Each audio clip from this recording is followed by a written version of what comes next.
राखी बांधण्यासाठी मी येथे बसले आहे. याचं कारण हे पुढे मी तुम्हाला सांगणार आहे. हॅलो, मी मोनिका. हे व्हिडिओ येण्यासाठी खूप उशीर झाला, याबद्दल क्षमस्व. आत्ता आपण हे कार्यक्रम लेट घेतलं अशातला भाग नव्हता. हा कार्यक्रम लवकरच झाला होता, पण तो अपलोड करण्यात थोडासा उशीर झाला.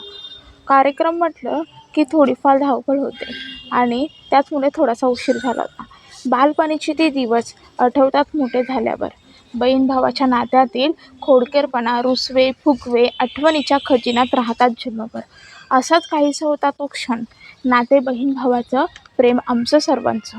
नात्याचा गोडबंधन रेशमाच्या धाग्याने अधिक समृद्ध करणारा हा सण असं म्हणतात की रक्षाबंधन असतो.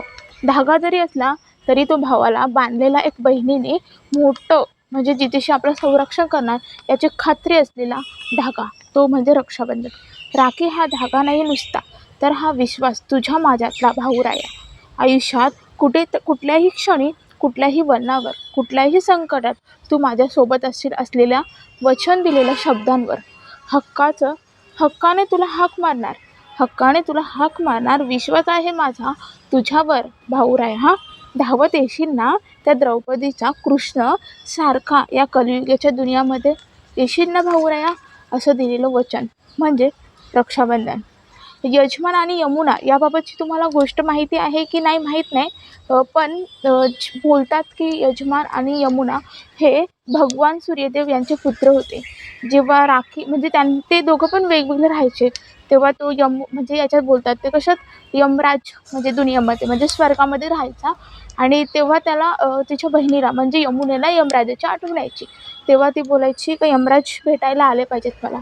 तेव्हा ती त्याची मनोभावना प्रार्थना करायची आणि एके दिवशी यमराज घरी येतात यमुनेला भेटायला.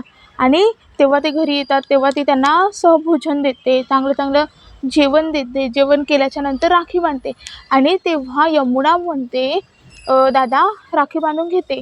हां, असं यमुना देते राखी बांधून.